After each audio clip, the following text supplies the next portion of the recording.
Adelaide, they missed an opportunity when they lost to the GWS Giants last night. Nathan Bassett is the defensive coach and he joins us. Bass, welcome. Thank you. I'm sure you would have spent many hours since the game finished last night. You've been analysing the match. I'm absolutely certain it would have been difficult for you to watch that. Yeah, there were certainly some moments that aren't that enjoyable, to see, particularly offensively. But on the positive side, there were some. We did play, I think, a better style of football, probably in 2/3 of the ground, and our pressure in our forward line wasn't too bad. But the ability to execute sometimes some basic skills and build that connection between mids and forwards so we could finish and score was disappointing. Look, I'm sure you're talking about your kicking. What is the answer there to be able to execute your kick better? Yeah, if we had the exact right answer, we probably wouldn't be where we are now. So it's certainly something we've spent a lot of time in, and both from a list management perspective, but also training. We've got a skill acquisition coach that came on full time this year that is working in that space. So we're working towards not just our kicking, but also the predictability of the forwards movement. Do you think you're making progress? Because the numbers in terms of connection between going inside 50 and scoring don't suggest you are. Yeah, no, the numbers say we're going backwards. So we certainly defences are improving a little bit in the AFL, but there's certainly an area we need to spend our time in. How much of it is the decision-making of it, writing cheques they can't cash, these players? Because I'll go through them. Ollie SPP, Ebo, Boak, Dixon, Amon on the weekend, Chad Wingard, unfortunately, and Tom Rockcliffe all went under 50% by foot. Yeah, I think, we'd probably from a list perspective, we haven't got, as a whole, the greatest kicking midfield in the AFL. We've got some outstanding ball winners and some very good contest players, but we're down a little bit in that space yesterday. But I think we've got enough. I think we've shown at different times during the season that we can be consistent in that space for a little while. But it's not coming together often enough at the moment. Okay, so your game style, the way you're asking them to play, those guys, mainly the midfield, they can do it and they can do it regularly enough, or can't they? Well, at the moment we can't. Yeah, so that's a massive problem, Bass, because when the heat is on and the finals is coming up, that is a massive problem. So what's the answer?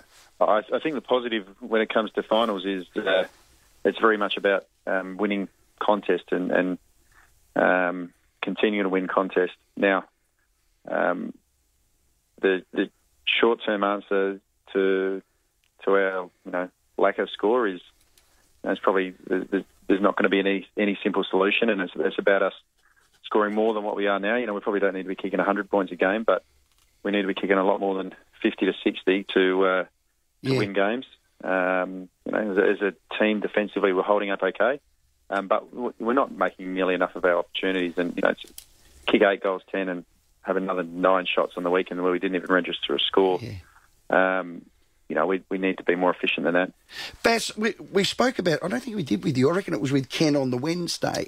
Yep. The players play frustrated when it happens. The crowd even starts to jeer. It's like, then they lock up. It's become a psyche now, or a psyche within their mentality of, and then they think, oh, should I pull the trigger or no? How do you, you know what I'm talking about. How do you turn that around? Yeah, and that's a big challenge. If you say you're not a very good kicking team, then you'll end up being not a very good kicking team. Right. So, I think we do have enough to be, to score a lot more than what we are. We've got to continue to build those relationships between the mids and forwards, so they know what they're doing, and we've got to make sure our forwards are turning up in the right places, and that they're maybe showing a little bit more craft to get some separation, but that we consistently hit our kicks, and if that means adjusting some of the training that we do, then we're going to need to adjust it so that we get the outcome that we're after. And that was one part of the game where you had some issues. Another part was the ruck and the stoppage area. Hit-outs to advantage was something like 21-2. You lost clearances by 30. You're outscored by over 5 goals from stoppage. Is this going to cause a rethink of the strategy in terms of you might have to play now a new recognised ruckman? I thought it was worse than 21-2, actually. Well, very close. Let's just say it was 1-3. Hit-outs to advantage. You have days where you don't win the ruck, and every team goes through it at some stage. But we didn't set up well enough as if we weren't going to win the ruck. We seemed a little bit surprised that Ollie Wines wasn't winning the hit-outs against Dawson Simpson. So I know the midfield will be better next week than they were in that space on the weekend. But yeah, Charlie wasn't really working for us in the ruck and was a bit more effective up forward. So there's a decent chance that we'll ruck someone different this week. So you got it wrong. You got selection wrong. No, hindsight's a wonderful thing, but we'd probably Charlie played some good footy for us in the ruck this year. Gave away a few free kicks early. Dougal can, go into the ruck and do a job for us, which he did reasonably well in the last quarter and a bit. And our SNFL guys have, not quite where we want them to be, but it might be enough, to get a game this week. How do you know if you don't give him a crack? And you're good at this, Bass. You loved putting a raw-boned bloke in there and load him up. He had 19 touches, this is Billy, 2 goals, 22 hit-outs. He's third best in the Maggies. He's raw-boned, he's 200 centimetres. Bulldogs don't have a recognised ruckman. Their number one's out. You're going to play against a makeshift one. He has to play. Tell him now he's playing. He has to play, Bass. What we do like is we like people to be performing well. I get that. Below before we pick them. So and that's why we brought in Jared, and we brought in Jared off only 3 games back from missing, 5 or 6 weeks from a knee injury, but he was playing good footy and he came in and he played his role well straight up, which wasn't a surprise given, the amount of footy we've seen from him over a period of time. So our ruckman at SNFL have been a little bit more inconsistent than that, but certainly, there's, for all the reasons you just stated, Billy or Pete are a chance to play this week. Who's in front? Billy's 200, Pete's 203. Well, I'm not the right coach, Ray. I'm not the CD coach, so one of them might play, or Dougal could ruck as well, but it's probably not going to be Charlie. Just on Dougal Howard, reports of a hand injury. Is that threatening to keep him out this week, or is he going to be okay? I think there's a chance he could miss. There's a chance he could play. So, he got through the rest of the game after hurting his hand in the third quarter, and probably find out more tomorrow. What is it? A finger or a hand? I don't know. I haven't seen him today. It's not his fisting hand, is it? That'd be disappointing. I don't think so. I think it's his left hand. Oh, good. Yeah. Beautiful. Yeah. Tommy Jonas, how far away is he? He was back running last week. Yep. And he will get a lot more running in this week and should rejoin training next week. So hopefully back for the Adelaide game. Paddy Ryder was the other one that talked about after the scans last week. He'd be reassessed before the Bulldogs game. Is he any chance of playing this week? I think he's an outside chance. He's back to running tomorrow. So he'd be an outside chance to play. This week, maybe a bit of a better chance next week. And Motty was the other one. Is he just a one-weeker? Sorry, who was that one? Motlop, Stevie Motlop. Mott, yeah, he was sick, so he pulled out half an hour before the game. Yeah. Gee, you missed him, didn't you? So, yeah, we missed his run. So, he'll be back next week and he'll make us better.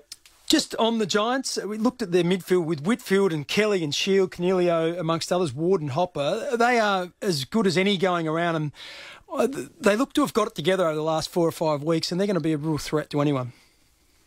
Yeah, they certainly ran over us early, and they played slightly different than what they usually play. They played an extra behind the ball and an extra up around stoppage, and we ended up tagging Whitfield with Burn Jones for the last 3 quarters, which worked reasonably well for us from a stopping GWS's ball movement, but probably impacted the score from stoppage. And I think the highest score we conceded for a while from stoppage during the game. So yeah, I mean, they got a lot of very good players, and they're a pretty good team. They plucked some goals, some pretty special ones. So yeah, they should do well. I loved the fight in the last quarter, Bass. I thought all day GWS looked the better team, but your group as a collective, from your defence, your team defence, you want your grunt to win it, to get it forward. I thought the momentum was right with you, and Biggs called me an idiot for this comment. I'm keen to see whether you think I am as well. Was I that strong? Well, I think you were. I think you were. Okay. Wingard kicks that goal with the way the game was being played, and you get it down to single figures. The umpire didn't call Phil Davis breaking before he played on, and he should have, and he touched it and it was reversed down to a point. Forget whether you think the free kick was there or not. I reckon you guys would have won that game. Am I an idiot? Well, it would have been 3 or 4 points difference, so we would have been a very good chance. There you go. Thank you. Yeah. I don't feel as much as an idiot, but I got Bass in my corner, Bix. You said they categorically would have won. I think I might have said you would have categorically won. You might have just softened a little bit. Yeah. Hey, Nathan, thanks for having a chat with us. We know it's still pretty raw. It's only well done. Well, it's less than 24 hours since the game. Appreciate that, and good luck next week.